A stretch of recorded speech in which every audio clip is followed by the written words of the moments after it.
Olá pessoal, tudo bem com vocês? Para quem não me conhece, eu sou o Júlio, seja bem-vindo ao nosso dia a dia no Japão.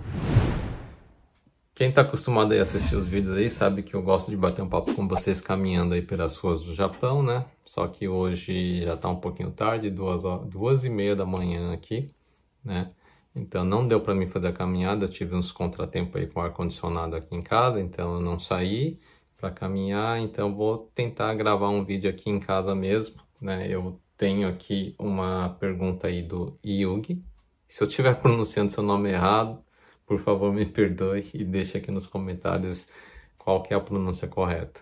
Ele deixou aí, já faz um tempo aí, nos vídeos anteriores, uma pergunta aí com relação a visto para quarta geração de descendentes japoneses, né?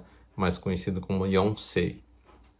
Então ele questiona por que o Japão aí dificulta tanto com relação a esse tipo de visto, né? Para quem não sabe aí do que se trata esse visto, vou deixar um resuminho bem rapidinho aqui sobre isso.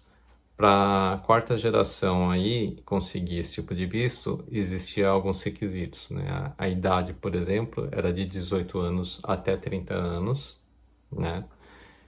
Ele tinha que ter um conhecimento aí da língua japonesa, e esse conhecimento aí era verificado através de um teste que existe aí no mundo inteiro. No Brasil também se faz esse teste de proficiência da língua japonesa, e para você saber aí como que tá aí esse conhecimento, ele tem uns níveis, né? Então ele ia do N1 até o N5, né?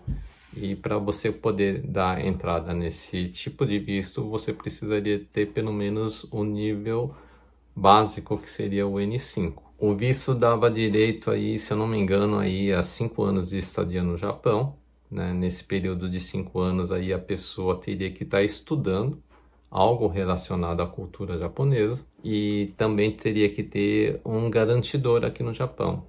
Esse garantidor poderia ser um estrangeiro ou japonês. Sendo estrangeiro, essa pessoa teria que ter um visto permanente, né? Chamado visto permanente. E o interessado que viria aqui para o Japão, se ele fosse casado, por exemplo, tivesse filhos, ele não poderia estar trazendo a família, né? Então ele teria que vir sozinho para cá, tá? E algumas coisas aconteceram no passar do tempo aí, e no final desse ano aí de 2023 houve algumas mudanças aí nas regras, né? Então a idade que era até 30 anos passou a ser de 35 anos, porém, se a pessoa interessada tivesse já na faixa de 31 até 35 anos, o nível de conhecimento já não era o N5 exigido, né? Já passaria a ser o N3, né? Então o conhecimento tinha que ser um pouco maior, né? E o tempo máximo aqui de permanência era de 5 anos e a pessoa teria que voltar, né? Não poderia passar mais de 5 anos aqui.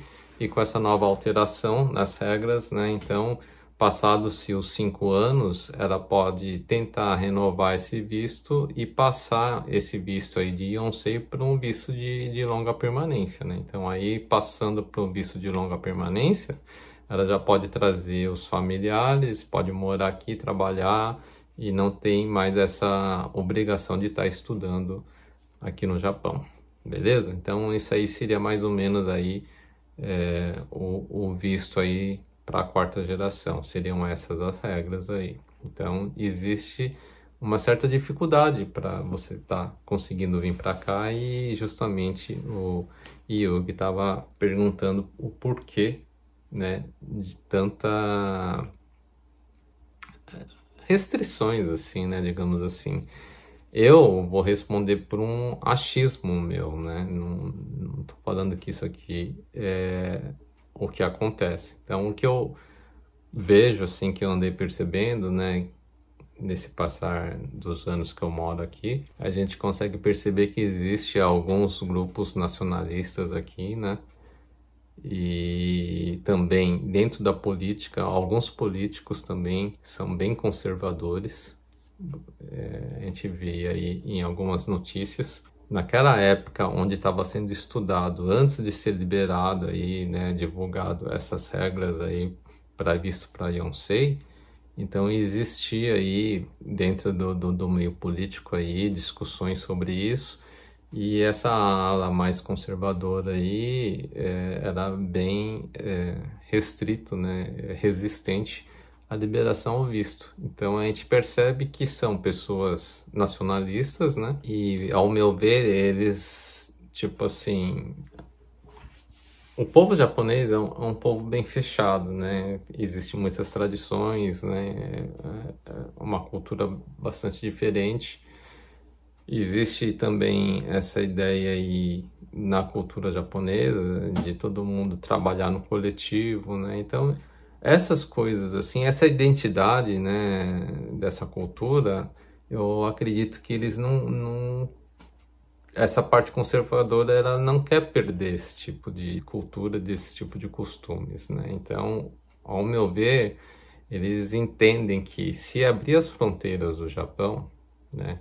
A gente não está falando aqui só de brasileiro, a gente está falando aí abrir as fronteiras aí para qualquer país aí, né? Então a gente sabe que aqui no Japão a maior comunidade de estrangeiros aqui é de chineses, depois vem os coreanos, depois vem os vietnamitas, os filipinos e em quinto lugar vem os brasileiros, né? E tem outros países aí da Ásia aí também que fazem parte aí desse grupo de estrangeiros da comunidade que existe aqui no Japão, que ainda é uma parcela muito pequena, né? Se comparado à população do Japão, os imigrantes aqui representam apenas 2, alguma coisa. Eu sei que não chega a 3% aí da população japonesa. Então você percebe que é um país ainda bastante fechado, né? Não é aberto assim, apesar da necessidade da mão de obra aqui no Japão, né? Ele ainda é muito restrito. E eu acho que essa questão aí de vir pessoas de outras culturas aí, né?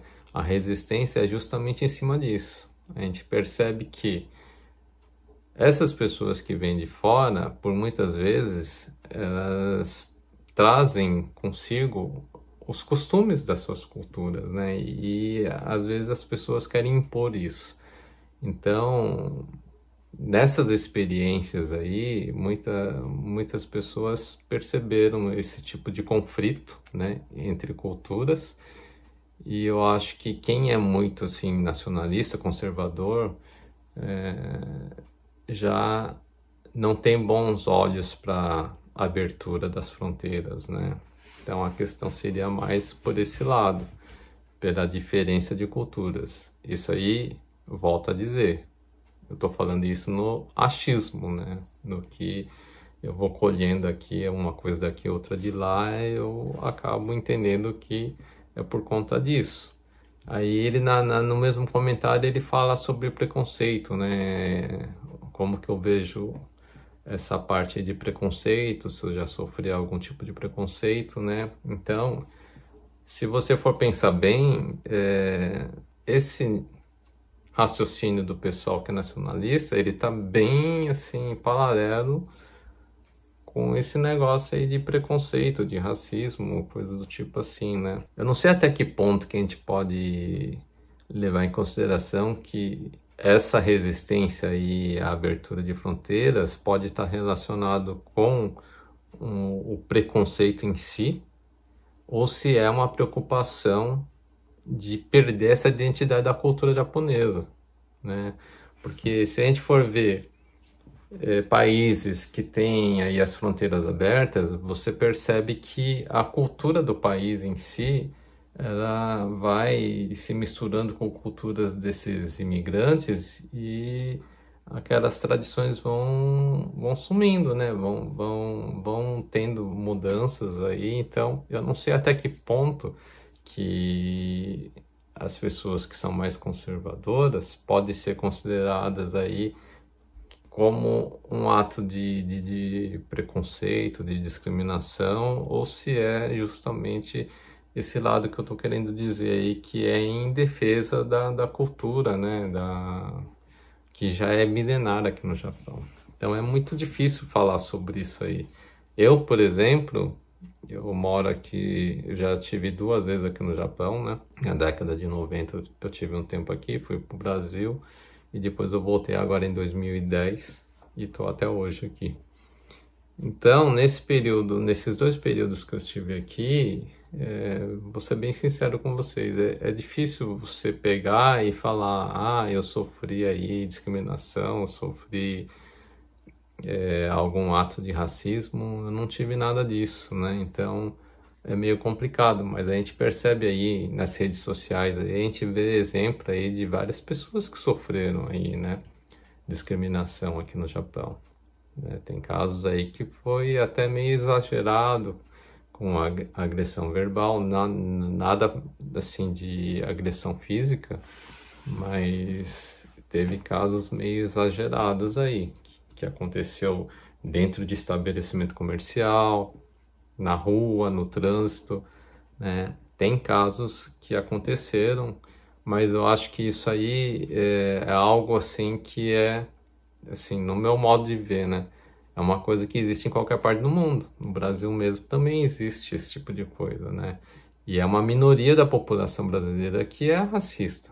Então, da mesma forma, eu vejo isso aqui no Japão. É uma minoria que é intolerante, é racista e isso, pessoas que discriminam, eu acho que vai ter em todo lugar, em qualquer parte aí do mundo. Infelizmente, a gente vai, em algum momento da vida, né, cruzar com alguém com esse tipo de pensamento e você pode estar sofrendo alguma coisa. Graças a Deus, até hoje, eu não encontrei ninguém assim, não tive problemas com ninguém, por enquanto. Sinceramente, eu gostaria de não ter, porque eu sei que é uma coisa muito ruim passar por isso, né? Tem pessoas aí que eu já conversei que já citaram que passaram por essas situações, né? Situações pode ser não tão graves quanto a que eu citei agora há pouco. Quem assim acompanha bastante, tá na rede social aí das pessoas que estão aqui no Japão, já deve ter visto aí o caso aí que teve numa conveniência, né, de uma rede de conveniência aqui do Japão, que uma brasileira aí teve um problema no uso do banheiro. Teve também uma mulher que estava no trânsito e um japonês aí estava agredindo ela verbalmente e inclusive teve gravações, né? E lá dá para perceber que a pessoa foi bem agressiva mesmo, verbalmente. E mesmo o policial que atendeu lá percebeu que o cara estava errado, né? Então, existe esse tipo de coisa, né? Infelizmente vai existir em qualquer parte do mundo isso. E é uma coisa desagradável, né? Quem passa por isso aí, obviamente, vai ficar marcado aquilo dentro da pessoa e vai enxergar o país como um país de pessoas racistas, né? Então, por isso que eu tô falando, é muito difícil falar isso, porque tem muita gente aí que não passou por isso e não vai enxergar dessa forma, né? Eu, por exemplo, não enxergo dessa forma. Tem gente que acha que o Japão é um país onde a xenofobia é muito grande, né? Eu também não vejo dessa forma. Então, as opiniões, né, são diversas. Cada um tem a sua experiência aí e o seu modo de ver, né? E eu respeito cada um. Então, aqui tá o que eu vivenciei até hoje, né? Então, pode ser que daqui para frente aconteça alguma coisa, né? Ocorra aí várias experiências negativas e meu pensamento pode mudar quanto ao país, né? Então, eu tô falando no que eu vivi até hoje. Eu espero que isso aí fique bem claro aí para vocês. Então foi isso aí o vídeo de hoje, um vídeo bem rapidinho para mim não deixar vocês na mão aí, né? E aí a gente se encontra aí no próximo vídeo. Fui!